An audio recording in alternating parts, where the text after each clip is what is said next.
Welcome, ladies and gentlemen, to the Kennedy Center for this, the very first in a series of events to celebrate the magnificence of Afrofuturism at the Smithsonian. And my name is Gus Casely-Hayford. I'm the director of the National Museum of African Art, and I couldn't think of a place that would be more appropriate for us to begin this journey into Afrofuturism. It was during his very first few months in office that Kennedy looked toward Africa because there were amazing changes happening there. He actually recognized in that generation something utterly exceptional. He'd seen a young Kwame Nkrumah mount a rickety podium, waving a crowd to quiet. This was a man who had led Ghana, the first sub-Saharan African country, to its independence. And he stood on a podium and he savored the moment. He spent the early years of his tenure trying to realign his fledgling nation amongst the turmoil of the Cold War. And after centuries of oppression, of enslavement, of maltreatment, like so many Africans, he was angry. And he didn't just stand on that podium and declare independence. He declared a moment of paradigm shift. He gazed across the crowd, and he didn't just define his new nation in terms of independence. He didn't just define it in terms of its past and colonialism. He defined his new nation in terms of the future. And he began his speech. We face neither east nor west. We face forward. We face the future. And it was a sentiment that was like a spark across Africa. Lumumba in Congo, Senghor in Senegal, Touré in Guinea, a new generation of leadership rose up to speak to their newly free citizens in newly independent nations, and they saw the future as their great ally. But alongside commandeering the future, these Africans also demanded back control of their history. Many had learned their history, the history of their continent, from European textbooks, and they demanded more. The Nkrumah generation sought to build a new perspective, a new narrative, a new world where Africa would not sit on the periphery, where its peoples, its sons and daughters across the diaspora, where its history, its cultures, its future would be respected and cherished. They sought to build the very fertile soil upon which Afrofuturism would be planted. It was a sentiment that spoke to those that fought for the civil rights in the Americas and to the creative pioneers across the diaspora who sought to rebuild the cultural bridges that had been systematically destroyed by enslavement and colonialism. It spoke to those that saw technology as a mechanism for brokering a new kind of equality. And like so much of innovation, it was first evident through the creative arts, and new kinds of music, new kinds of visual art, and literature. New kinds of collaboration that would build transatlantic links and conversations that would change disciplines forever. Afrofuturism has always been more than just a cultural phenomenon. It offered a long overdue way to think about our past and our future, and do it in ways that would empower, that would inspire, and that would shift hearts and minds. And so I couldn't be more delighted, more honored than to be here today to launch this in the first in a series of Smithsonian programs that will explore Afrofuturism in music, in literature, in art, film, and the visual arts. This is the product of a multi-museum collaboration between the National Museum of Air and Space, the National Museum of African Art, the National Museum of African American History and Culture. 3 museums exploring Afrofuturism together as a point of intersection for their subject areas. And this was a grassroots effort to create a one Smithsonian product. We wanted to do something together that we couldn't do alone, and to create programs that would bring different staffs and audiences together for cross-fertilization. And I'd like to thank the members of the multi-museum Afrofuturism group who came together to drive this, particularly Matt Shindell, who inspired and drove the development of this program from the very beginning. My colleagues from African Art, Chris Kramer, my deputy director, from National Museum of African American History and Culture, Kevin Strait, Dwandlin Rees, Katrina Hill, Timothy Burnside, from National Museum of Air and Space, Margaret Weinkamp, Katie Moyer, Samaya Khan. I mean, the working group couldn't have done this without the support of brilliant leadership of the directors, Lonnie Bunch, now secretary, Spencer Crew, and Ellen Stofan. And we received very generous support from our Provost's office, John Davis, and also from our new secretary, Lonnie Bunch. And when we began this initiative, we agreed on one thing. We wanted to be ambitious, to invite and include the most talented and eloquent and inspiring guests. And we began, as we mean to go on, with a truly exceptional panel. The magnificent Nona Hendryx, one of the great political singer-songwriters whose work tackles social issues, love, and politics. Please come up, Nona.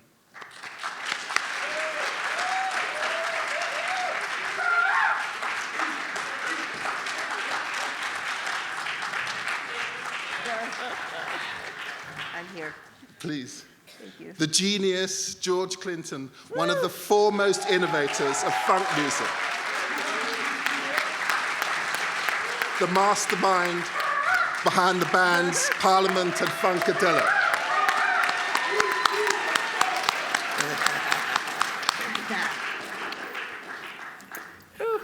The exceptional Vernon Reid, London-born American guitarist, founder of Living Colour and co-founder of the Black Rock Coalition.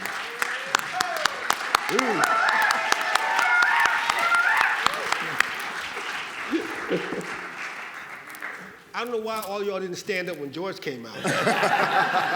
I'm not kidding. And our fantastic moderator, Alondra Nelson, president of the Social Science Research Council, and Harold F. Linda, professor of social science at the Institute of Advanced Study in Princeton. I'm sure you'll agree this is an utterly dream panel to gather together, a panel of utterly exceptional talent. Have a wonderful afternoon. I'm going to enjoy this so much, and I look forward to seeing this all unfold. Thank you so much. Thank you so much.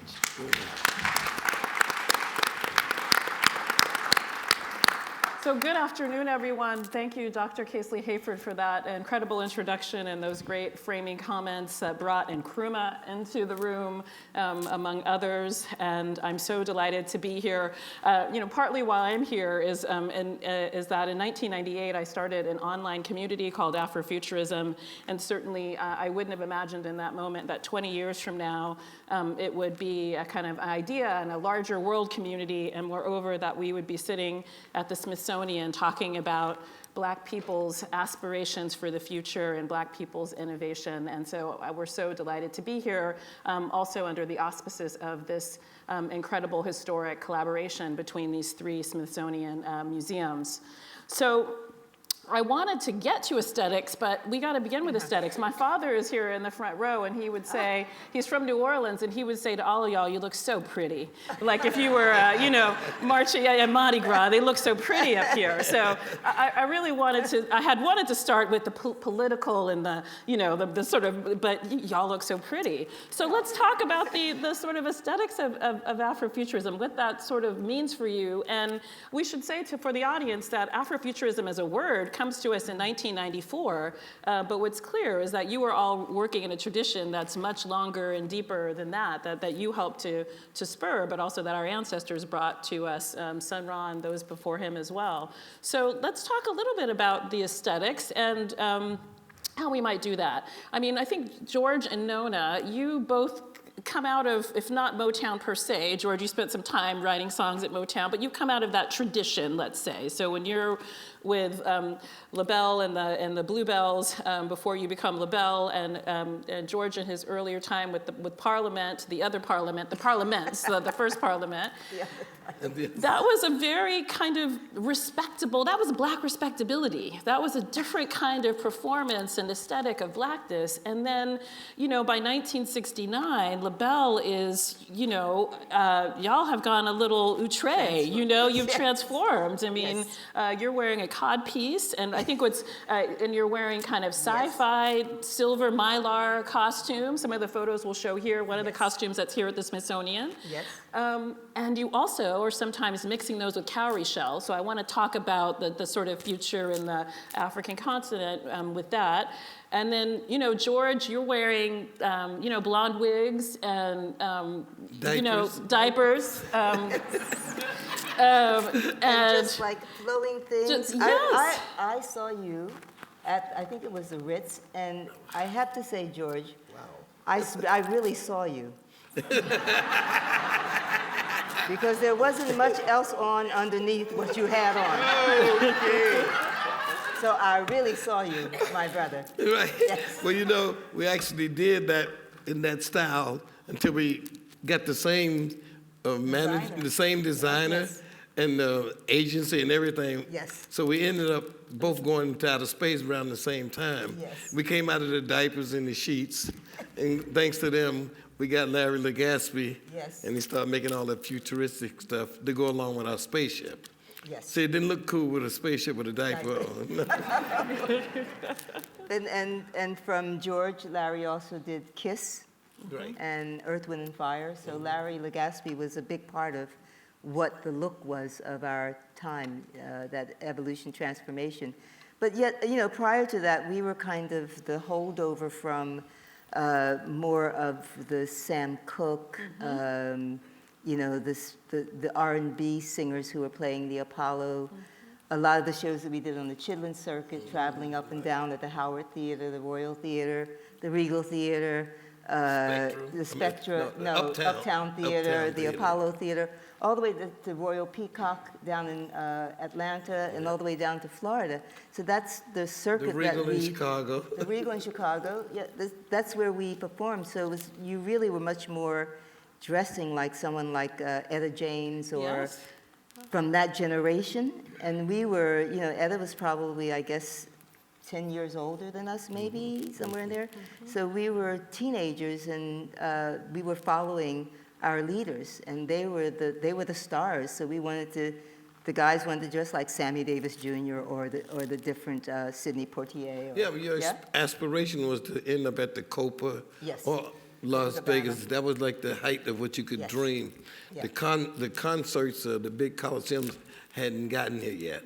Yes. So the thing that was fascinating in this move, so when you're with the Parliaments or you're with Labelle, you're all dressed the same. Well, Not only you're dressed in the same style. We were the Bluebells. The Bluebells, rather. And Sorry. Patti Labelle and the Bluebells. Sorry, yeah. So, Yes. so the image, you know, the photographs of the Patti Labelle and the Bluebells, you know, are you all wearing the same outfits, all Yes. green, all red? You know, the men are all wearing the Matching, same suits. we dyed our shoes to match our Yes, dresses. yes. And we had tiaras and wigs and, yes. So We not were only are almost you Black respectability. So not only are you dressed, I'm just telling you what we were trying to do. Of course. But That's- you were all, but moreover, you were all dressed the same. And so when you make this turn to Larry Legaspi, I mean, P-Funk, everyone's wearing a different outfit. I mean, you're wearing a diaper, but somebody's wearing an elephant, and someone is wearing stars, and you know, you and Labelle, you all have different Yes, kind of yes. aesthetics. Sarah So it's had also sterling silver breasts. Yes, and she had ears, yes. ear jewelry and these sorts of things. So Yes. it was also kind of a radical individuality, I think, that wasn't allowed in your earlier kind That of. was the separation. We had come from that all alike to everybody doing their own thing. That was the kind of like what it was. But we tried to get stupid with it because we thought we were really so cool as a, stand-up singing group. We thought we were so cool, but that played out You know, the Temptation won that over and wasn't nowhere else to go. The Europeans started coming over with jeans on, with, you know, and call it hippie. Yeah. And it was the new cool thing. And we didn't think it was cool at first, but they was making all the money, so it was time for us to change. You know, and if we have to change out of our suits, which we thought was the coolest things in the world, we had to do whatever they were doing, we had to do it better than them. So we weren't gonna stop with just jeans with holes in them, with patches that had FU on it. That wasn't cool enough. Give me a diaper, give me a Holiday Inn sheet. It was cheaper too. I mean, cool is much cheaper than trying to keep your hair done alike, trying to keep your suits. Oh, we loved it. So we went totally, we was call ourselves, you know, making fun of it. Yes. You know, we was gonna clown it. You know, and it actually started working when you start doing gospel type funky music and with these costumes on, everybody thought it was deep. So we just got deeper. You know, deeper, it went crazier, turned the volume up on the guitars and things. It was a brand new thing and we knew it. Yeah. But we was really clowning for the longest, you know, until we realized this really might work. So then it was get a spaceship. It was time to change again. Because now you got to get slick again, but you ain't going back to suits. You had to get some leathers, costumes on, like Larry would do, Broadway stuff. And that was like funky opera. That's we always call it a funk opera. Yeah. So one of the images that's circulating is one of your wigs, George, the multicolor one. And I want to pull that through to Living Color and Vernon. You found Living Color in the 80s. And, you know, you might draw a line between from George's costuming and Corey's. Corey with the multicolored braids. What were you guys thinking about the aesthetics? Well, I mean, just to put it in context, is that the very first record I bought with my own money was Cosmic Slop. And the very first concert I went to with my best friend Lester Jack was War, Rare Earth, and Funkadelic at Madison Square Garden. So, what, you know, it was crazy. Well, see, at that time, George, when they advertised on WBLS, at one point, one of the things they said, George Clinton promises to keep his clothes on. That's what you talking about. Oh yeah. Yes. So this was at a time. I mean, this was full on Funkadelic with Eddie Hazel. You know, Gary Scheider was in a diaper. George had a mohawk.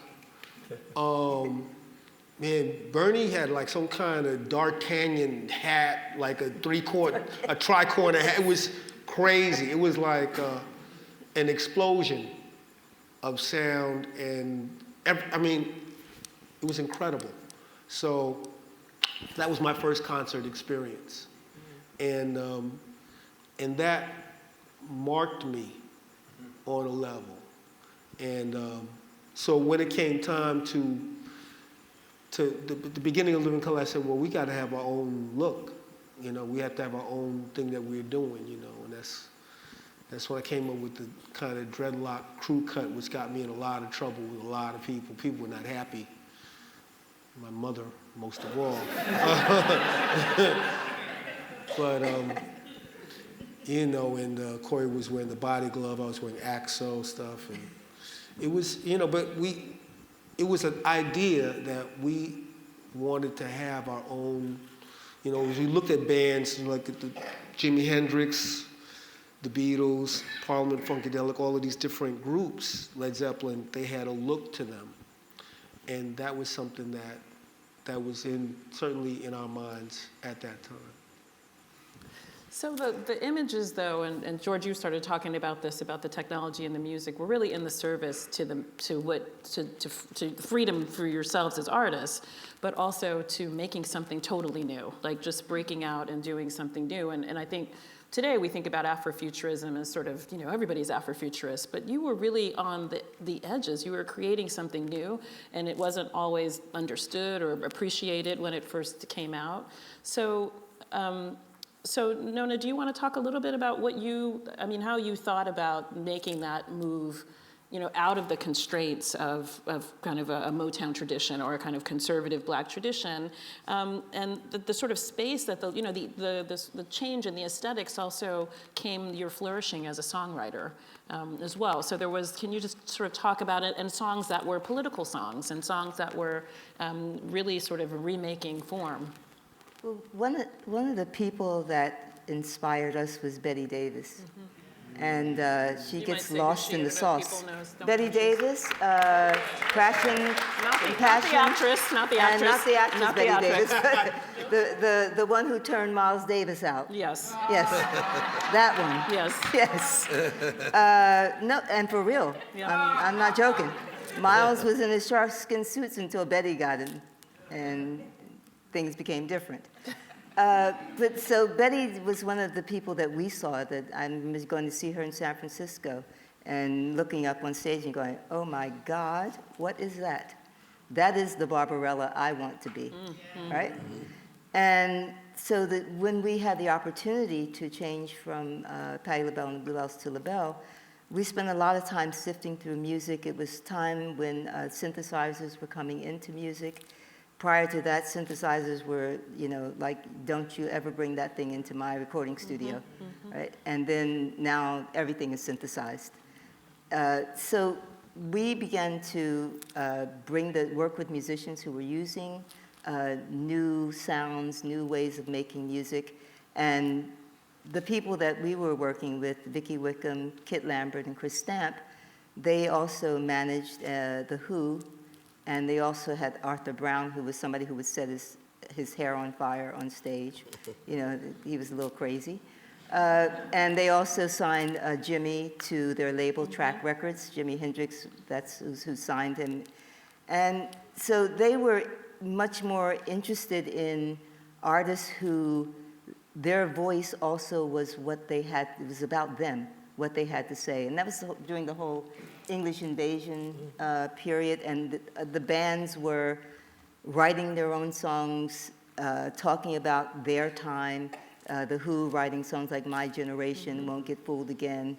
And they said, can any of you write? And I said, I can write poetry. And they said, yeah, well, write a song. And I went, okay, I'll try that. And that was my sort of the door opening to being able to use some of the talent that I already had in terms of poetry.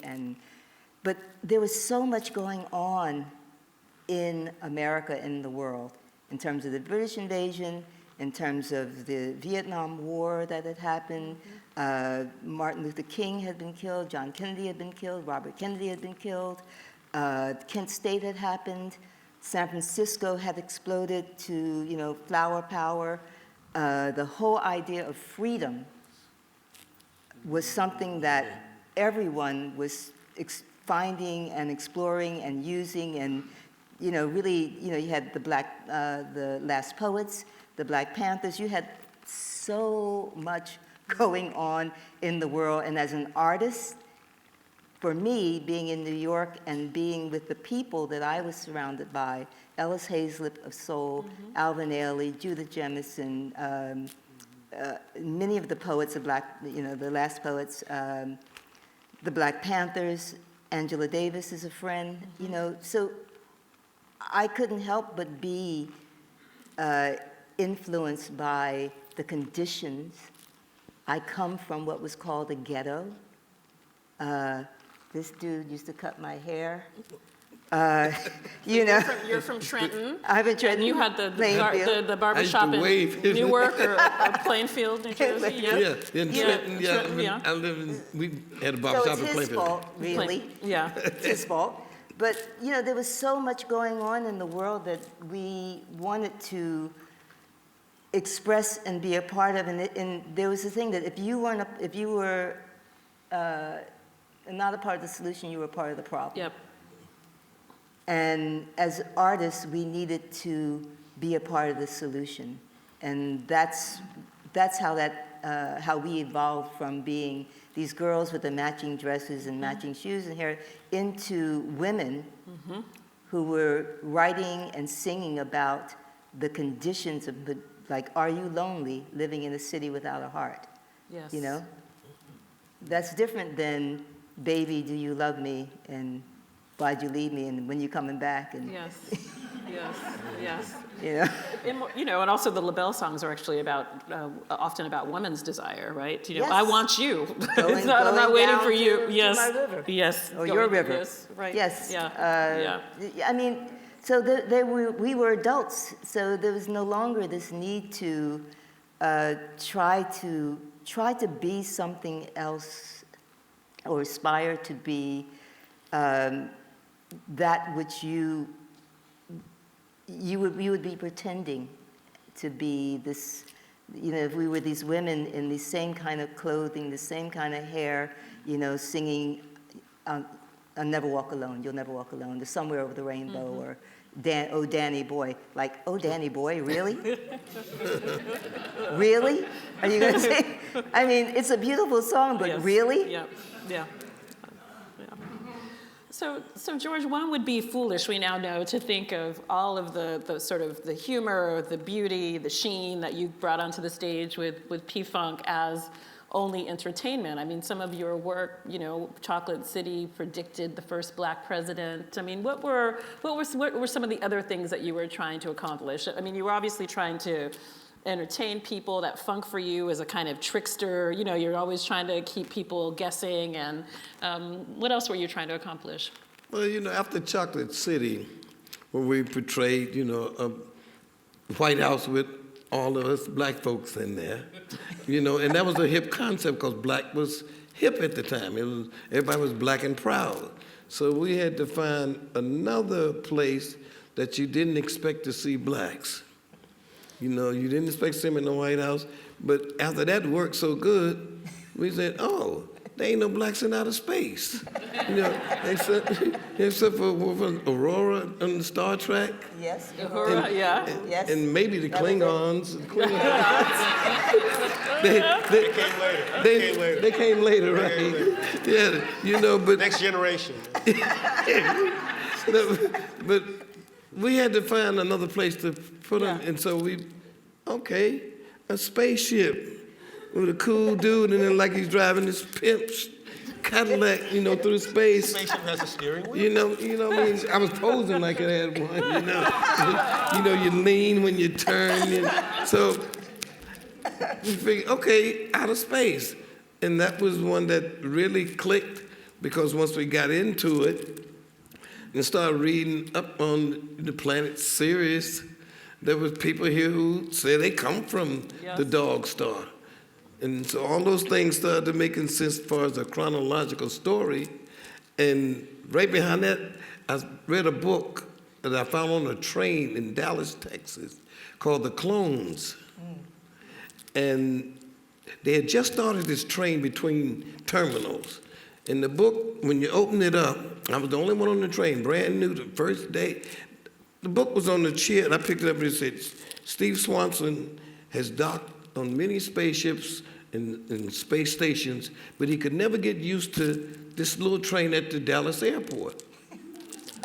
So I thought it was part of the advertisement for the train. You know, it made sense. Okay, because this is the first day. I get to Portland, Oregon. I still got the book because it's pretty interesting. They talk about cloning, making salamanders, one salamanders, take a piece of it, make 1,000. And so that was pretty interesting. When I get off the plane, all the bookshelves and all the stores at the airport had this book in it. On all the racks was full with the clones. So now I'm really, that's kind of cute. So I goes into town and look for the library to find out about this cloning. The first thing they told me, it was the Freedom of Information had it under secure. You couldn't find anything about that. Nothing but this book called The Owl of Dr. Moreau. Yep. That was like all you could find on it. What is the law? And it was like, you can't. So now I read it, And right away, the bus driver told me I should call myself Dr. Funkenstein. It all clicked like that. The clones of Dr. Funkenstein. And that, with the spaceship, we saw the full story. And we went from outer space to underwater to trumbipulation with the nose on the. Yep. I mean, it was all one big story that just formed with our crew as we started talking about it. What we would do was make jokes about it, the ideas, and each one of us try to top the other one with how silly and funny it could be. And it actually worked. Sir Nose became the person we wanted to beat up in the record companies that you couldn't beat them up. The people that don't make sense in life that you want to beat up, but you can't beat people up because you don't agree with them. But you can bop them with a bop gun and make them dance. You can do something to them because they were stiff. You don't want to think that you know everything, but at least bop them one time. So we've got the clones of Dr. Funkenstein airing, but I wanted to cue up the landing of the mothership since George invoked it here, the video. Yes. So the mothership's coming.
I mean, come on.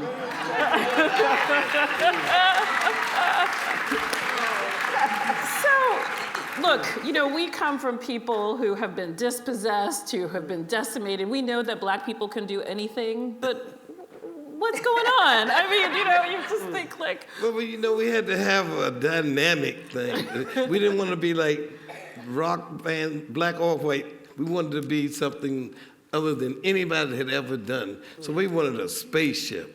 And when we did that, especially here in D.C. at the Capitol Center, when you land that spaceship and people be in the audience, half high, everybody jamming at the thing, you look up and you see this 25 feet in the air, this whole stage with all this sound, and dude step out there with a pimp white coat on, talking about, I got the funk. That place was like church, like the best party you had been to. It was like all of it at once. I had to actually apologize to people like, I get paid for this. I'm not him, because they were like, bring on the knowledge, brother. Preach. No, it ain't like that. This is a party. Because I don't want to take responsibility being 25 feet in the air, 9-inch boots, high as hell in my head. I got the perfect excuse to fall from up here. All I got to do is entertain what they think I am. Because they was like, no, I ain't him. If you deal with that, you gonna fall. So I was forever apologizing. Ain't nothing but a party, y'all. And people to this day that seen those shows are still hooked. They're still hooked. I'm still hooked. So it was clear that all of you were really, myself included, impacted by Star Trek, by space landing, by a moment of Star Wars and all. Gus invoked Kennedy, so the moonshot, space landing, this whole kind of, it's a part of that moment and the stew that all of this emerges out of in the middle 20th century is also part of that. But there's also this kind of critical edge, and I wanted to talk to you, Vernon, about this. I mean, in the same time we are celebrating landing on the moon, you've got Gil Scott-Heron saying, you know, Whitey on the moon, right? That, you know, paraphrasing, you know, my sister got bit by a rat, my family doesn't have any food, but we've got Whitey on the moon, right? So there was this sort of tension there. And in your own work, I mean, as I understand the founding of something like the Black Rock Coalition, it's really about trying to build space for Black artists who are really working on the edges of genre and on the edges of form and really innovating that aren't necessarily sort of accepted, you know, as now they are as Afrofuturist heroes or pioneers. Well, it's funny because I'm a moon landing guy. Like like the space program was everything to me when I was a boy, and the moon landing was incredible. You know, and actually there was a lot of folks. I heard a lot of adults complaining. You know, we got problems here on Earth. Why are they sending people on to the moon? And I was like, because we got to go.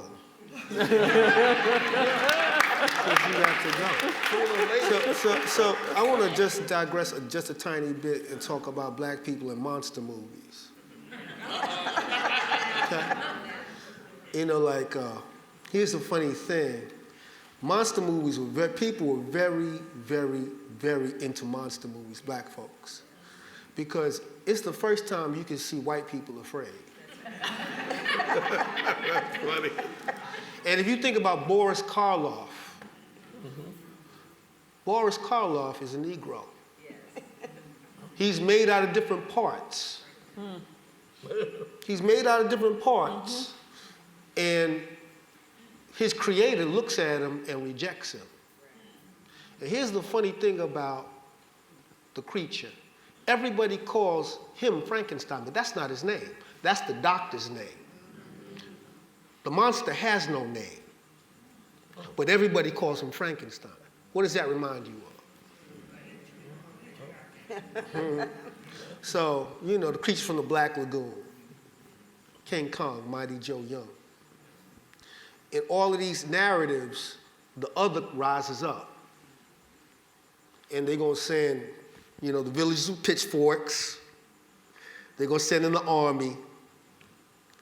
Save us. You know, really. And in these monster movies, it's always white people being saved from the other. So trust me when I tell you, Black folks love monster movies. You're silly. That was good. No, it's real. And part of the thing about the, you know, Close Encounters of the Third Kind and, you know, the space, part of the thing is, you know, when they gonna take me back to my real home? You know, there are these impulses. It's interesting that one of the most famous alien abduction stories involves a mixed race couple. Yep. Right? Yep. And it's no accident. Whatever else is really going on, these things are not accidental. So on a certain level, you know, Black folks are not a monolith. I love Gil Scott, and I get it, right?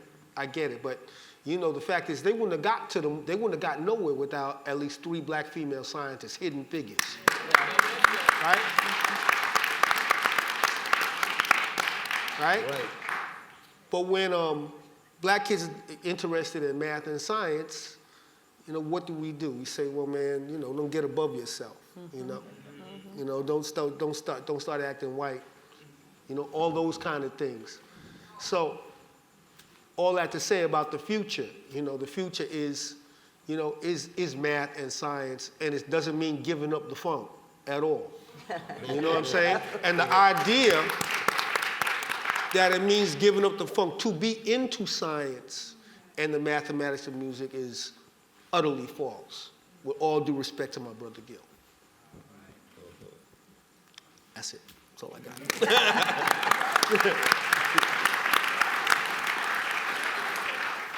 So I hear you, but let's talk about what it means to win Grammys in the hard rock category. That's not the blackest of categories. I mean, I really want to think about. You can't pay no. But see, things. No. I mean, it's not understood. I'm not. Don't Okay, Don't yeah, misunderstand. yeah, Yeah. Correct No. that. I understand. Immediately. No. It's not understood to be the blackest Right. of categories. Right.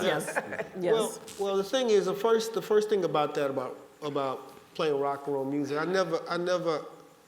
I never accepted the premise that rock was white music. Right. There you go. I never accepted. If you don't accept the premise, there's no conflict. I've never had a conflict about it. You know, like, I mean, the first concert I went to, Eddie Hazel was playing it. They played Maggot Brain. That's the first concert I went to, right? And Who's That Lady was a hit record with rock and roll guitar all over it, right? And that was playing on a black station. So I'm supposed to have a head trip. I never got that. I never accepted that. One of my buddies, Eddie Martinez, is all over Labelle records. That's my man, right? Yeah. He's on the King of Rock, Run DMC. Yes. So these are things, I've never accepted the premise. Like people, thought about Jimi Hendrix as, they say that he was a brother.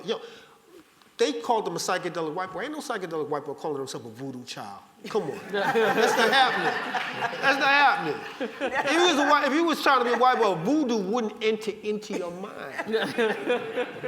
Except nothing, so the whole thing is, it's other people's problem. Yes. Yeah. It's not, blackness, Yes. it's never, So all of that is somebody else's conversation. All right, so Maggot Brain, 10-minute single on this album, you and Eddie Hazel.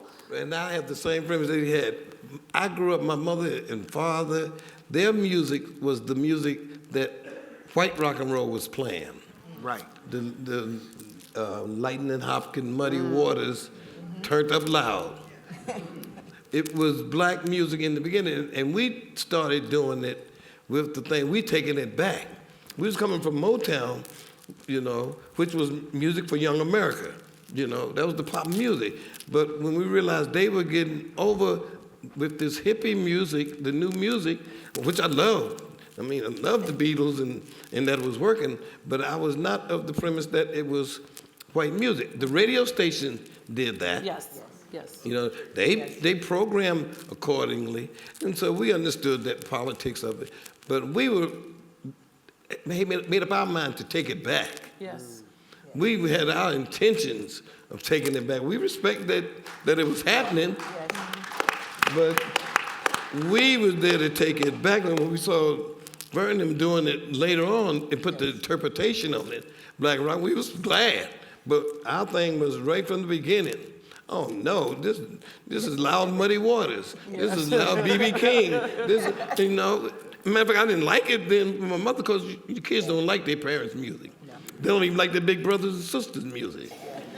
But we was taking it back, as far as we were concerned, and making it ours, and we wanted to own it again.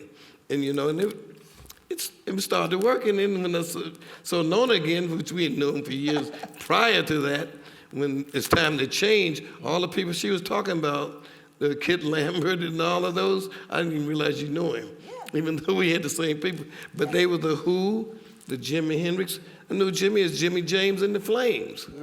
The cheater. So, but when he went to England and come back with his hair, like he had stuck his hand in the socket, he was the king without a hit single. He only put out 3 albums, but he's still regarded as it when it comes to rock and roll. You know what I'm saying? We knew then, okay, this is funk music, this is R&B music, but it's another style on it, another twist on it. So we decided to take it back, and when it came time for hip hop to come in, we was glad to move out the way to see what their interpretations of it was.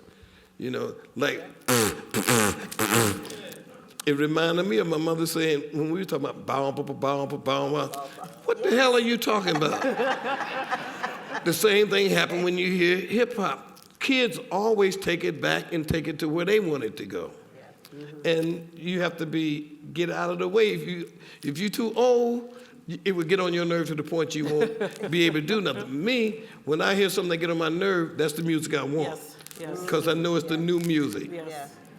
And And it ain't no black or white, it's music. Yes. You know, some people might be popular for it at a certain time. But I look at the Dogons, you know what I'm saying? That's got some funk in it. That's deep, dark Africa. And they say they came from the planet Sirius. Yes. So I'm down with all of it.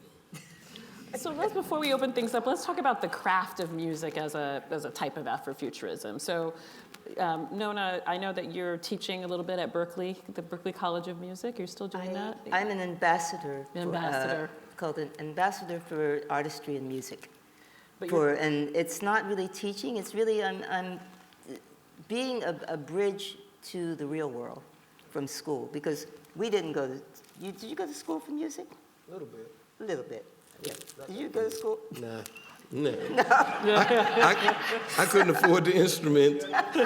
Plus, vocal singing was the hip thing at Yes, so we sung the bass part. Yeah. Yeah, but so most of the people that I know who I would call a contemporary, none of them went to music school. James Brown, Otis Redding, almost everybody on Motown, except for the people who were making music. So just in terms of, for me at Berkeley, it's about, you can go to music school and study, and it's really great, and the theory and instrument, but it's not the real world. It's not what happens when you leave there. And I see in their eyes, when they arrive, they all of a sudden they're in a pool of thousands of talented musicians and artists, and I see in their eyes when they're about to leave, it's like, whoa. Where am I going? What's going to happen? Because the paradigm has changed of what the music industry is. It no longer exists. The there that was there is gone. So now they have to make it there. So that's what I do at Berkeley. And in your music making, you've also turned to electronic music a bit. Technology is in your something, music? it's an extension of Afrofuturism or science, which I've always been interested in, and taking things apart, putting them back together, and maybe not getting them back together again. But that's been something that I've been doing. And so technology and using software and some of the newer controllers to control music, I've gotten on stage for, 50 years or something, whatever it is, and in many different ways, and it's kind of been the same way, and I need things to keep me interested, to keep me moving forward too, and technology does that for me. And my desire is to be able to bring the funk and the soul and the humanity into the technology, so that it's not a bunch of kids at computers going,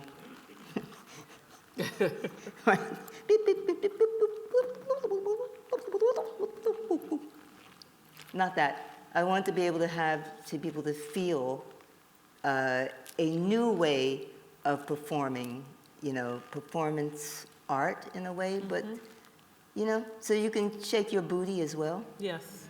Yeah. Yes. George, I didn't answer your question, you did I? did you? You did. You did, actually. You did. Okay. Because I wanted to hear you talk about the sort of, the craft of thinking about, how technology sits in your music. I think, that definitely answers. It's a lot, and I work with the electronic production and design department at Berkeley. That's my favorite department. And we create a performance every year that involves dance, music, technology, new technology. The kids design software, they design hardware. I wear some of the hardware, and we perform a piece, and we're working on a piece called Dream Machine, which is a person who's a newbie who only lives in the digital world. Because that's the world these young people are going to live in. So I want to work with them to create music in a way that they're going to want to create. You absolutely answered. Thank you, and thank you. So, George, we invoked maggot brain already, and one of your interviews someone asked you about maggot brain, and you said the engineers didn't want to have anything to do with it because you were back there just like messing with the turning the knobs and making a mess of things. Yeah. So, I mean, I think what's easy for some of us to forget if we only are interested in, the sort of performance, the sort of the aesthetic, the visual performance of something like P-Funk, is that you are a composer, brilliant composer, but also a conductor of sorts. And so do you want to talk a little bit about the sort of the craft of making music and maybe what that means for Afrofuturism? Well, basically, I looked at myself like you said, a conductor. Yeah. I didn't play the instruments. I couldn't play none of them. They wouldn't let me touch any of them. Okay. But I could, from my perspective, I could see all the parts. And I could direct the guitar, the drummer, the bass, like I was in the studio, just like a head session, we used to call it. And I realized that was part of the magic that I could do, was point out who was doing something good and, amplified by leading it on. And I've used that over the years. In the studio, as a matter of fact, I would talk on the microphone through the headphones while we were recording. And it turned out so well, I started leaving that on the record. A lot of the records that we did was stuff that wasn't even part of the song. It was just me directing the session that turned out, I could never do it again. Even when I go in there and try to overdub it, I didn't have that same vibe. Yeah. So I started actually keeping it and put the microphone in the studio with me while I talked to them in the headphones. A lot of that, Chocolate City, all that stuff of talking shit, I left it on the record. Became the style, and I used that style on stage. And they say, you're a director? Okay, I'm a director, if that's what you want to call it. To me, it's just making it work. And also being humorous about it, not taking ourselves serious. Because you couldn't be as serious as you was if you was with Motown. You had to be serious. Everything was precise and clean and pop. So we knew how to be serious, but it ain't time for serious. It was time for fun. It was time for making noise. That was the new sound. Feedback, that was the new hip thing. Craziness. Haberdashery, we called it. Not haberdashery. Haberdashery. It had to be different or cool or whatever, or uncool. If it's gonna be uncool, let it be a diaper. And we got at Radio City Music Hall, we playing with diapers and chicken feet, in a casket, while Maggot Brain is being played. Now it's a Broadway play, And so we actually kept it all that, as long as it's sounding with the feel of gospel, which we had a lot of people in the band, like Glenn going, singing, Bring the Mothership. When you put that gospel feel in it, all of it makes sense. Whether it makes sense or not, you feel, do you feel me? You feel all of it. And to us, it was always the fun, and it was always very black. I mean, it was like, like a blues session, you walk in there, what key is this in? Monkey. Those are the kind of relations, when the blues play. Just play. Just play. Just plug up and play. When Prince come to play with us, what key is in? Monkey. He thought that was the funniest thing in the world. But you ain't got to be all that deep. Just play. We all pretty much come from the same church, parents and everything. We know what that vibe is. And once it gets there, it could make sense. It could be nonsensical, because that was the popular thing in the 60s. Everybody was tripping in the head anyway. Nonsensical became poet. Jimi Hendrix, the Beatles. It was another set of,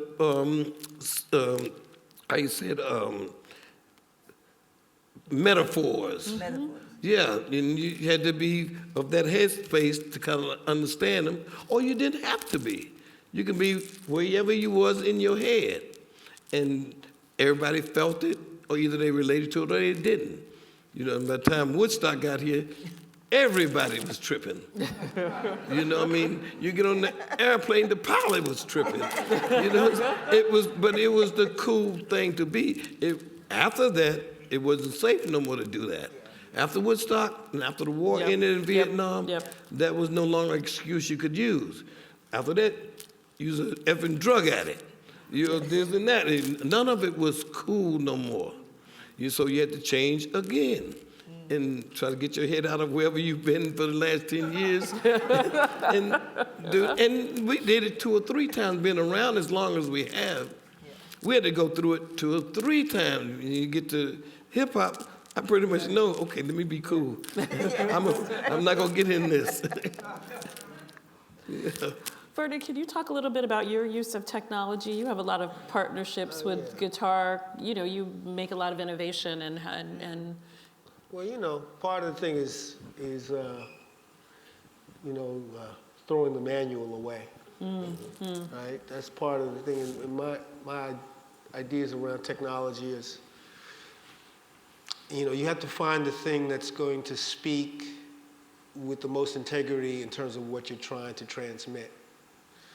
And so you can have a bunch of stuff, you can have a little thing, that doesn't really matter. But what's going to be the conduit to say the thing you want to say? The other thing is you have to leave space for the unintended. Focus is a fine thing. It's great to focus on things. But if you focus, it's like you forget, you miss the journey that you're on. You could totally miss the forest for the trees, right? You can miss the sky above because you're trying to get from point A to point B. And opening up for unintended consequences, a lot of things that we take for granted happen by accident. Take, for example, the 808 drum machine. The 808 drum machine was a failure as a product. It was very expensive and nobody wanted to know about it. So they were blowing them out on 48th Street. And they were blowing them out, and that made it affordable for the dudes from Soul Sonic Force to pick up the 808 drum machine. And they used it and turned, and then all of a sudden, now 808, if you get an original 808 drum machine, if you can find an original 808, it's gonna cost you like anything from $2,000 on up. Yes. And that's because, something that actually failed, it was suddenly in reach for someone that wouldn't have been able to get it otherwise, and it turned into something else. Like another example is the turntable. The turntable is an appliance. It was an appliance meant to play music on. It was not intended for it to be an instrument. And when it became an instrument, that became one of the cornerstones of hip hop music. Yep. And the turntable is not just sound, but it's also context. You can play a record and play a loop of a record. Like I saw Jazzy Jeff. They used to have this new music seminar thing, right? So they had this thing, the battle for world supremacy between DJs and MCs, right? So people were just like, and Jazzy Jeff, he was doing a thing. He did this thing. He did this one phrase, "and a mansion for my mother," and he just ran it between these two turntables, and he brought this audience to its feet because he developed a skill, an unintended skill. This wasn't meant to be that thing, but it became that thing. And the fact that it became it is the point. Not what it was meant to be at first, it's what it became. And that's going to be the case with all technologies, to me. Like, the new music is going to happen by accident. Anyone that says, "I'm going to create the new music," it's not going to happen. That's not going to be it. There's a musician, you can check him out, he's got videos, his name is David Haynes, right? David Haynes is a great drummer, but the other thing about David Haynes is David Haynes plays a drum machine as if he's playing the drums, right? So he'll play this drum machine with his hands, and it's unbelievable. And right now, there's a brother that plays with the Roots who plays the Push 2. It's a controller for Ableton Live, and it's outrageous. It wasn't meant to be played live as an instrument. That's what's happening, and that's the point. So technology is dope, but it's also about the accidental things that the manufacturer didn't intend for you to do. They didn't mean for you to plug this into that. But that's what we do. Yes. We're going to plug this into that, take the risk of being electrocuted, and make it happen. Then you have to get the turntable anvil case and carry it around like it's an instrument now. Yes. It's no longer like your turntable for your record. It's a guitar case now. When the turntable got its own anvil case, that's when we realized it's here. It's here to stay. Another thing about computers, I always looked at it, computers never had sex. So it really ain't got no feeling of its own. You got to put that feeling in there. Yes. You know what I'm saying? They don't know nothing about love affairs and all that stuff. But once you put that soul and funk in it, it's like a guitar bending in the strings. Yeah. You know, you have to give it its due. Once it's there, it's there. It's mostly accidental. It's mostly accidental. You know, so we tried to make accidents. So we did stuff a lot of times wrong intentionally, knowing that something was going to happen. And whatever it was, if they liked any of it, we'd carve that out and use that, throw the rest of it away. But you have to give in to me, if it gets on your nerve, I'm a true believer that if it gets on you, you know, being my age, if it gets on your nerve, it's really the new thing. Yes. You know, you pay attention to your kids' music, it's going to get on your nerve for the most part. But once you get over that initial getting on your nerve, it's actually pretty nice. That's like, Because it is what's happening. that's But like your pants sagging, right? The what? That's like kids with their pants sagging, you know what I mean? yeah. And first, you know, people people get outraged. People got really mad. There was a dude that made it try to pull up your pants, you know what I mean? There's legislation to that effect. Yes. But that's the whole point. You know, if you're 15, 16, you're supposed to do something. You're supposed to wear something to outrage your elders. That's your job.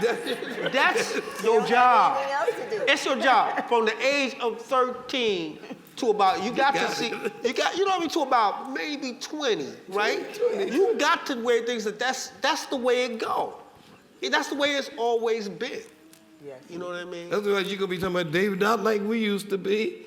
They didn't want to be like used to be. We actually enjoy a lot of that better than most people because we cater to the kids that I'm like the coolest great-grandfather around. You know, I got all my grandkids in the band now, you know, and everything. And they all like see us, you know, fighting for copyrights and everything. And so all of that is hip to them. That's hip to them now. But because I don't fight them, I'm listening at you. I'm following you. You come and program my iPhone. You know, I know what's up, but I ain't gonna give it that much attention because my attention span ain't. But I do know that you know.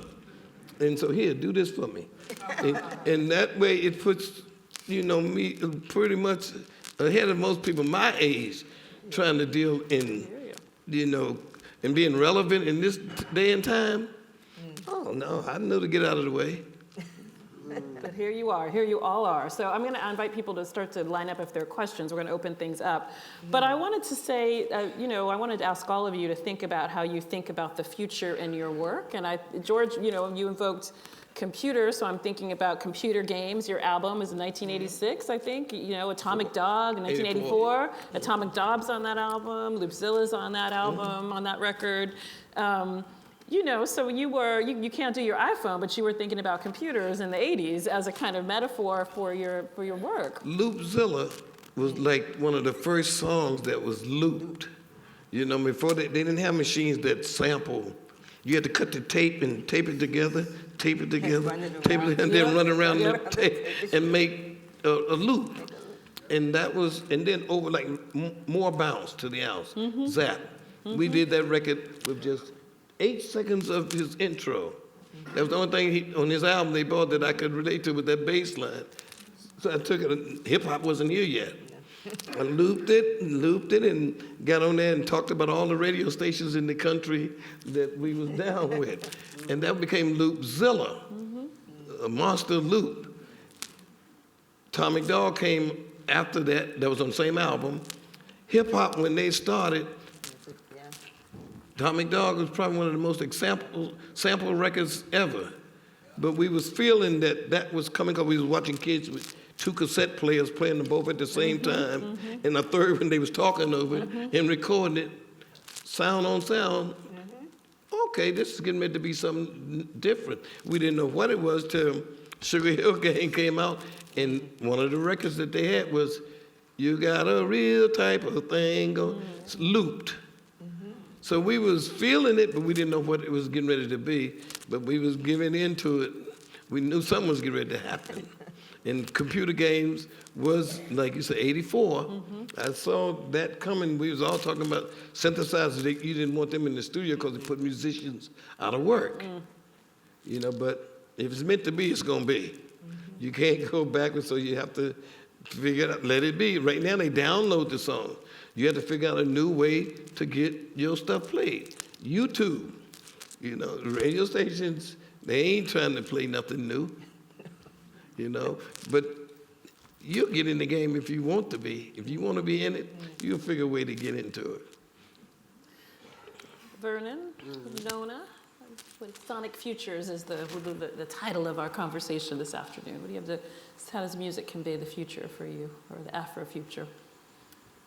I'm really just moving over into technology and using technology in live performance, and using controllers to manipulate my voice, to use controllers. I just purchased these gloves called the Mew gloves, and created by Imogen Heap and Kelly Snooks.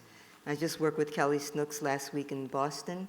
And I can use the gloves to control visuals, control sound, control pretty much, electric booty. I could have electric booty going on, yeah.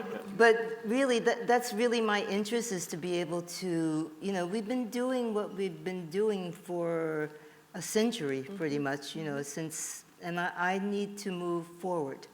And that includes sound design, coming up with other colors, other tones, other, but with, as George said, with funk, with soul, with feeling, but not, as we moved from Patti LaBelle and the Bluebells into Labelle, I now, I moved into what I, as a solo artist, as Nona Hendryx, doing rock, doing all kinds of performance, music, art, dance related. I've also heard cyber oracle invoked. Yes, cyborical. Cyborical, okay. So a cyber oracle. Okay. And yeah, you like that? That's Like that. Cyborical. Cyborical. Yes. So so that I can express feelings in with other with technology, because technology is seen as this very cold, unrelatable. That we're going to have cyborgs, and there won't be any, there'll be the cyborgs or the humans, right? And there is this place in between, and that's the space I want to be in, and that's the space I'm working in now. I don't know, it's going to be some time before we actually have full people who are cyborgs. We're moving there with that. We have heart transplants, we have joints, we have every kind of joint nearly you can get. And soon it will be the full-fledged thing, and I want to make music for them. All right. There's going to be booty transplants, too. Yes, there are already booty transplants are here. Yeah, but as long as they got a booty, they'll dance. Yeah, motorized, motor booty up your head. Motor booty. Indeed. Yeah, okay. How do you follow the motor booty, Vernon? I don't think you do. I don't think you do. You're not gonna play in my band? Oh, you know how You we guys do. gig, guys. Yeah. So I want to say, I love these things, the technology, and I've been working with guitars that control synthesizers and things like that. You gave me my first one. Oh, well, see. My synthesized guitar, you gave There it you to me. go. You forgot.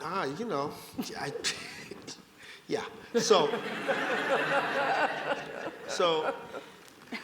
I think I just yesterday I was invited to play as part of a tribute to the Clash, and it was really lovely.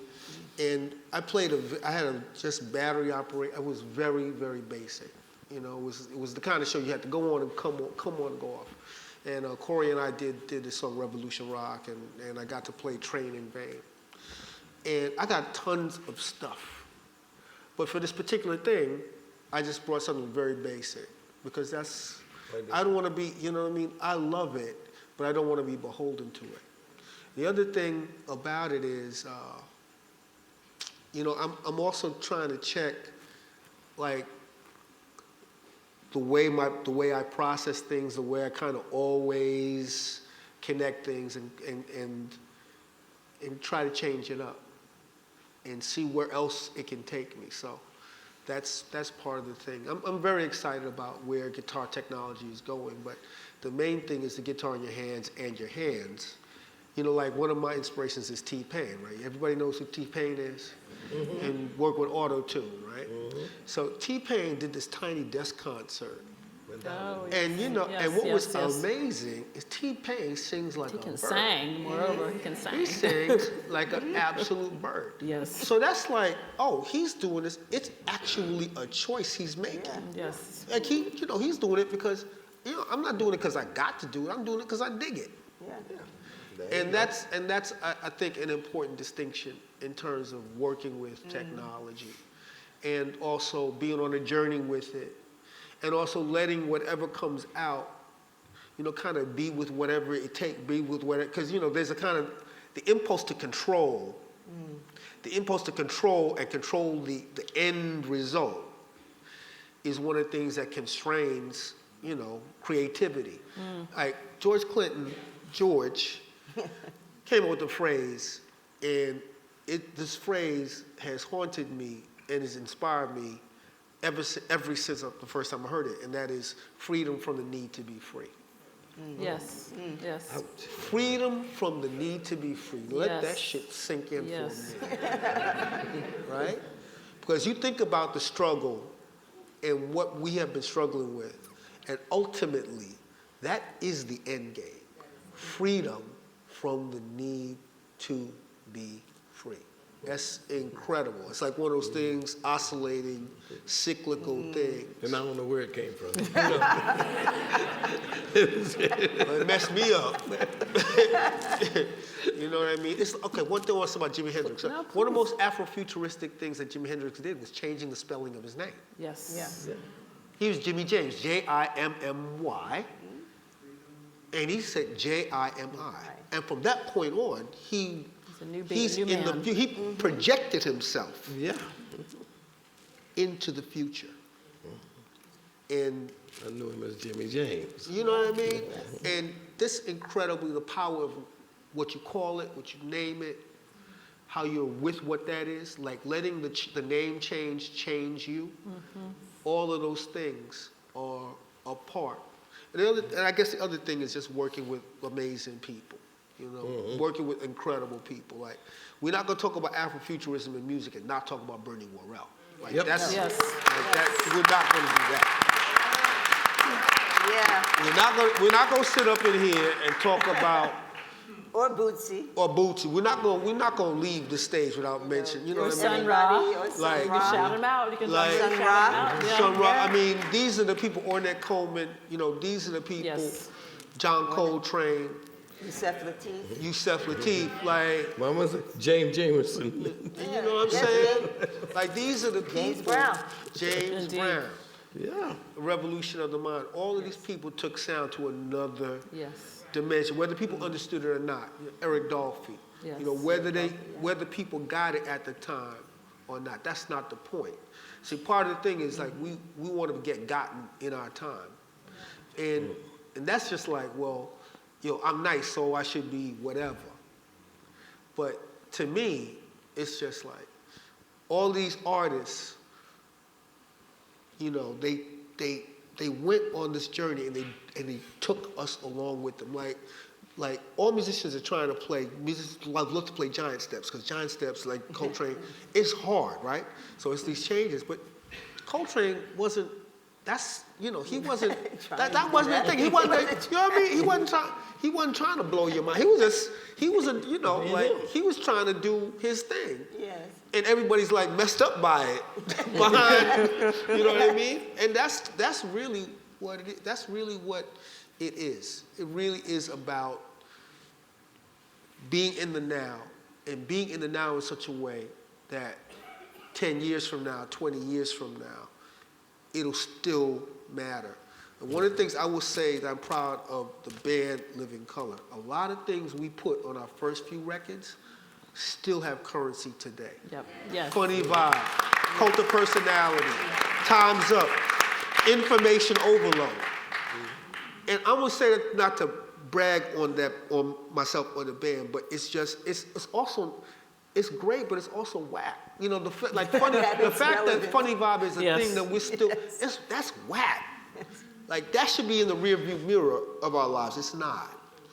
When people is calling people for having a barbecue, calling the cops, or calling the cops because you're sitting in a Starbucks, the Funny Vibe thing, the fact that that's still a thing 30 years later is whack to me. You know what I mean? But, you know, that's part of the thing. That's part of the thing. As much as I'm proud of that part of the band, it's also wickedy whack that we're living like that still. Yes. Yeah. I just wanted to say about, we just were talking about Sun Ra, and, the idea of the music is what we do and how that relates to Afrofuturism, and that artists are usually, I think, ahead of their time in terms of seeking. If you go back to Charlie Parker and many of I'd say that jazz, in being very much a part of what Afrofuturism. Yes. When you listen to, so Sun Ra, and I was relating that to George in terms of him being a conductor. That's how Sun Ra conducted his orchestra.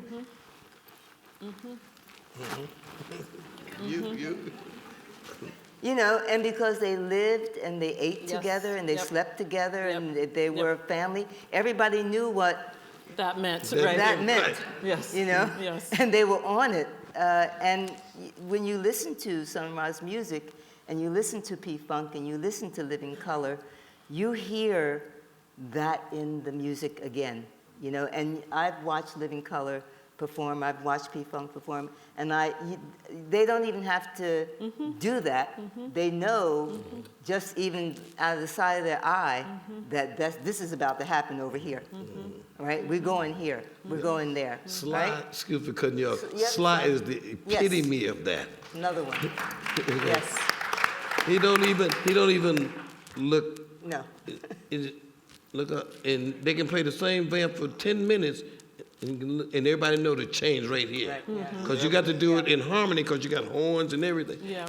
And if you look at Woodstock, when he played that song for like 20 minutes, they went to the change every so often without him even. I said, how did y'all remember that? We didn't. It just. Yeah. And he called himself Sly, and that's just how Sly is. But it's the deepest music. I mean, Sly, Family Affair. That the first time I heard Family Affair, I didn't even know what to think. You know what I mean? Because he was just like, was he singing? What the hell's happening? And then, one child grows up to be somebody that just loves to learn, and another child grows up to be somebody you just love to burn. I mean, he's just spilling the tea. He's literally spilling the tea about what family really is. Yes. You know what I mean? When people talk about it's family, I mean, what you talking about? I mean, the first murder was a fratricide. Yes. You know what I mean? I mean, real talk. Yeah. And Family Affair really brought that home. Oh, both kids are good to mom. Blood's thicker than mud. What kind of lyrics are these? You know what I mean? That's not coming. That's not Motown. That ain't Motown. No. That ain't Motown. That ain't Motown. He's a poet. Yes. You know what I mean?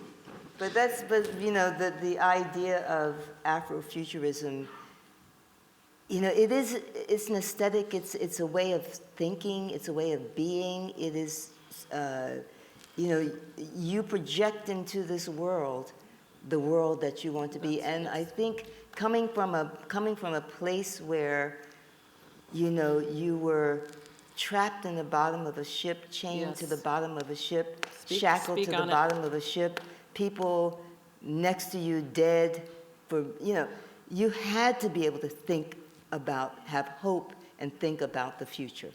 You had to, or you would not survive. Yes. And so I think it's kind of like in the blood, The DNA. in the DNA, that, moving forward, we will take, we'll make something and it'll be like, blues, and then we just go like, okay, done with that.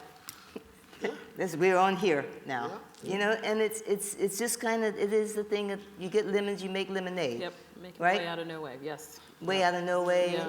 between a rock and a hard place, All of that, all of that. all of that. And all of that is Real talk. Black genius. That's real talk. Black genius right here today.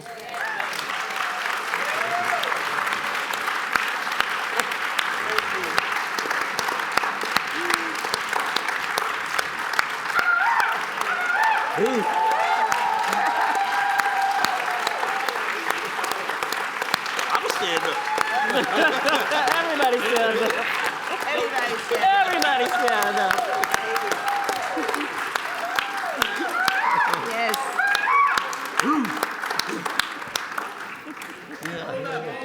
Yes. Oh, see, Photo op. this is Afrofuturism This right is here. it, this is it. With your damn cell phone. Yes. Hey. And on Instagram. On Instagram, man. At one time, we wouldn't have had one of these. There we go. Oh, it'd be in a suitcase. You can't Yes. you can't photograph So there's us. got to be questions. We have time for a couple. Yes. Yes. Thank you for the panel. I'm Brenda Seiler with the Washington Informer. We talked about the costumes you wore. With the Washington, I did. Washington Informer newspaper. Oh, yes. Support the black press. Yes, ma'am.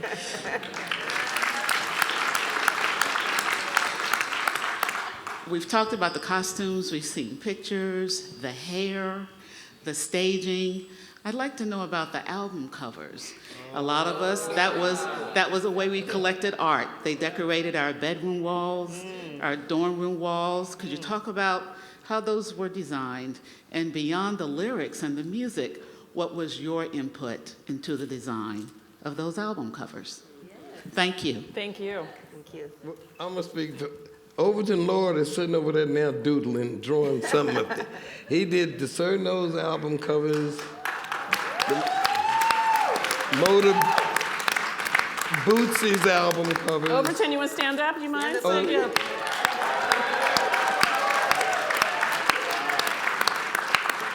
He's been here all his life too.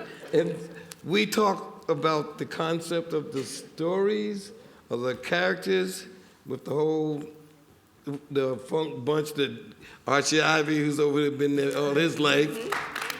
We put together the stories. Archie. Go ahead, Archie. And the artist, Overton Pedro Bell, who just passed. Yes, Pedro Bell. These are all the album covers I'm wearing on my scarf here. My wife has got them on her dress. Carol, yeah. The album covers was part of the cosmology, the character stories from one album to the next, and kept the P-Funk family together over the years. And fans now would say, Sir Nose did this in 1980. Trumpipulation was the last album you put out. And I tell them, no. 2 years ago, I put out another one called Medicaid Fraud Dog. Oh, yes. And that's still follow the same characters and things. Yes. So we try to keep the family together, the story together, storyline together, songs, so we can live in that make-believe world that we want to see come to pass. Good afternoon, and thank you guys so much for your time. My name is Afia Chin. I am a spoken word artist and the executive director of Labor of Love. And my question for you today is, you keep saying that you know that when hip hop came, you stepped out of the way. As a young person today, I'm only 25, and I grew up with your music in my bloodline and in my body. So this music today is a little bit, it's completely different. And do you believe that maybe it's time to step in for these young artists that are coming out with content that's not in line with Afrofuturism and using the technology and lyricism to the best of their ability to get a message across that can unite our communities? I think you were speaking to George, yes? Anyone can answer Oh, that anyone. question. Because you spoke so much about technology and in implementing it into the culture and into the music of today and into the future. So it's, And yes. you guys had some Yeah. body music, though. I mean, this music wasn't, Sorry? it was spicy, some of the Yeah, lyrics I mean, and things. I don't think that there's anything that needs for me to change anything that they're doing. What I do is I do work with young people. And as George says, I learn from them, they learn from me. And, you know, some of the things that, you know, you can't go back. You can't go backwards. And that can be sometimes the desire and the wish is like, oh, you know, in the old days, you know, we used to, you know, sit and, you know, whittle, you know, I know, yeah. And they're like, whittle? What is whittle? They don't even know what that is. They only have a pencil and paper. They just got computers. So it's like, okay, for me, a computer is still a pencil and paper. And what I try to share with them is that, you know, I spent a night last week with Terry Lynn Carrington, one of the great drummers.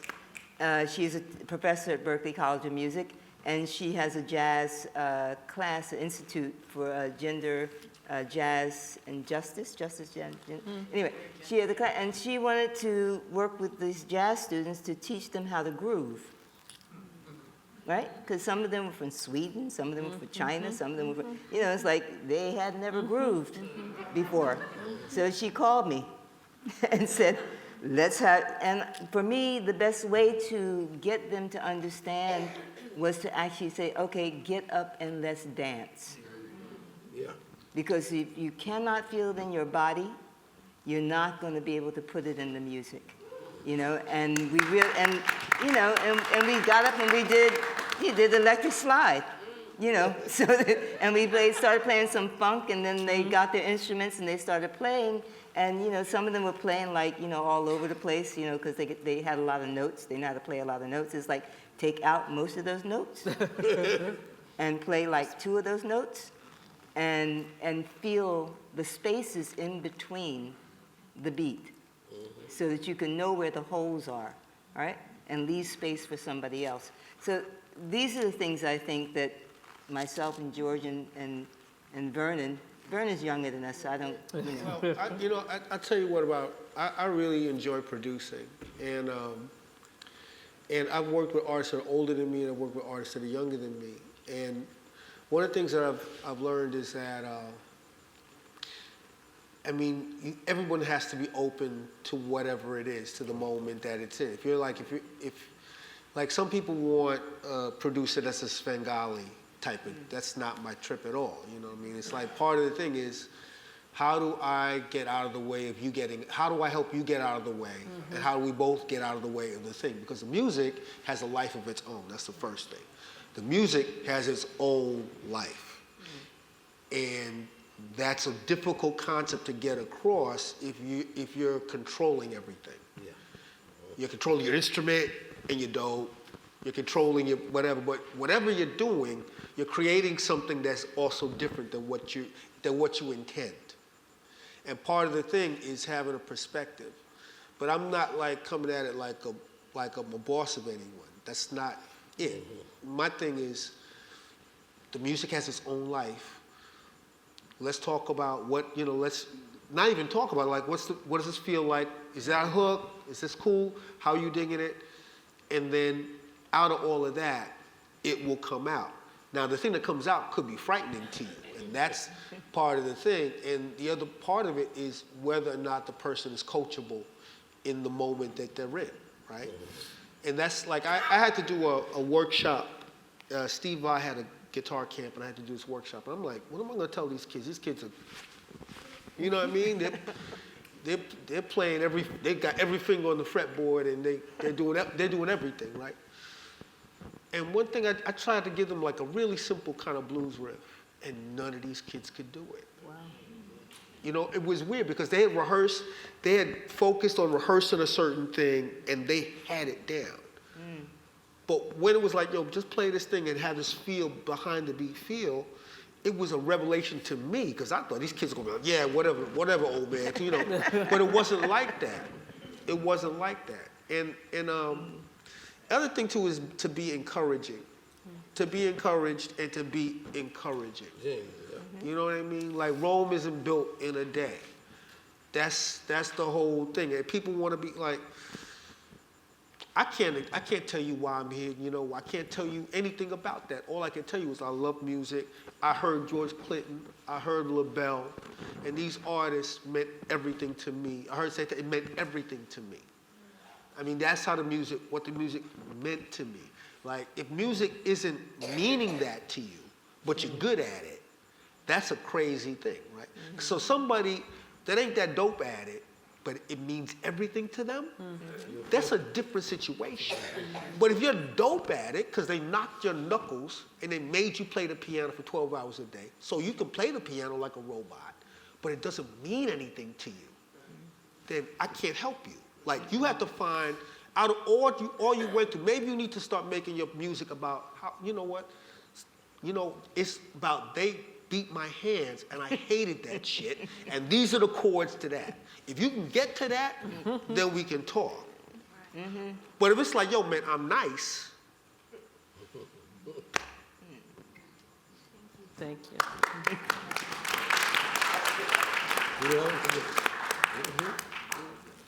My name is Ivan Parker. This question is for Mr. Clinton. What was the moment that you knew you had the light as a conductor? You think you're going to get a straight answer? I feel a joke coming on. It would have been like 68 after I Want to Testify was a hit, and we realized that getting a hit single is the hardest thing in the world. We wanted to do albums, and I went into the studio and did an album called Free Your Mind, Your Ass Will Follow. And the intention was to get out of the concept of being in a bag, do something so outside of the ordinary that nobody would ever question whatever we did anymore. We got away with that, you know, and people, oh, that's funkadelic. It's cool, that's funkadelic. I knew then that I was free to do all the training that I had learned in New York at the Brill Building, at Motown, or just be plain stupid. I mean, to be able to do Maggot Brain, which is basically 2 guitars, started out with a whole band, but I faded everybody out because Eddie was playing so much stuff, and I didn't want anything to get in his way, and I just learned about Jimi Hendrix and turning from left to right to center. I just learned about panning and feedback and all that I took over, and the engineers didn't want to have no part of it. They left me in the studio. And when that song came out and it worked, and people thought it was so deep, you couldn't tell me I couldn't lead. You know, because it didn't, you know, it was no laws about where you need to be led to. If it's appreciated, if people appreciated it, I'll lead. I'm going first. I'm the first one to change clothes. The band was, no, I'm not going with you there. I'm not taking off my suit. Hell no, I'm not wearing no diaper. But one by one, they all, okay, oh, you getting too much action. Then we are. And by the time we got to the mothership, everybody was wearing my clothes. The whole band, everybody. I realized when I first said, free your mind, that I had to do it. I had to do it first. And it worked. Thank you. So we are at time, so I'm going to ask there's 3 people in line. Just all say their questions briefly, and then we'll give you each of them a chance to respond to all 3 of them at once. Thank you. Okay, my name is Rufus Thompson. I'm a longtime funketeer, giving honor to the funk. All right. But I don't really have a question. I just want to say I want to give kudos to the Kennedy Center and the committees that put this fabulous, iconic trio together. People would think they're very diverse, but if you listen to their stories, the timelines all came together. I've seen them all 3 live many times, and their shows all blew my mind. And George more than anyone, I'm lying, I do have a question for George. We have heard many times that you are gonna retire, that's it. But then we hear all these other shows coming up. I want to ask you, is your final, is the thing is you want to outlast Mick Jagger? Is that what it is? You want to outlast Mick Jagger? I can go with that. I lied. You lied. I lied. All right, my man. He ain't going nowhere. And give it all to Vernon. All right. Thank- Hi, it's an honor to be in the presence of all three of you today. Thank you, moderator. Quick question. I am a 43-year-old mom. I just started drumming about a year ago. But I've been playing, oh, thank you. I played my first bass guitar line about 20 years ago, so it's not totally new.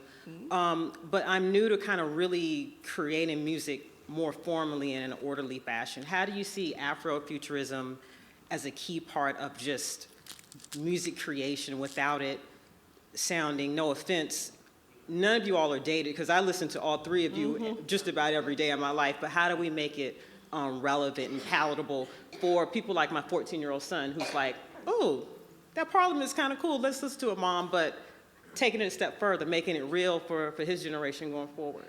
Thank you. Okay, we're gonna You're hold. gonna get all the Yeah, questions yeah, first. thanks. Thank you. This is an honor. Cosmo of the Old Cosmic Crew, DC chapter.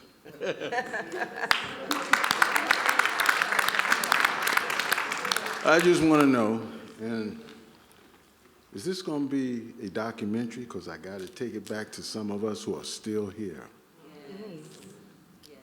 Is this going to be, and George?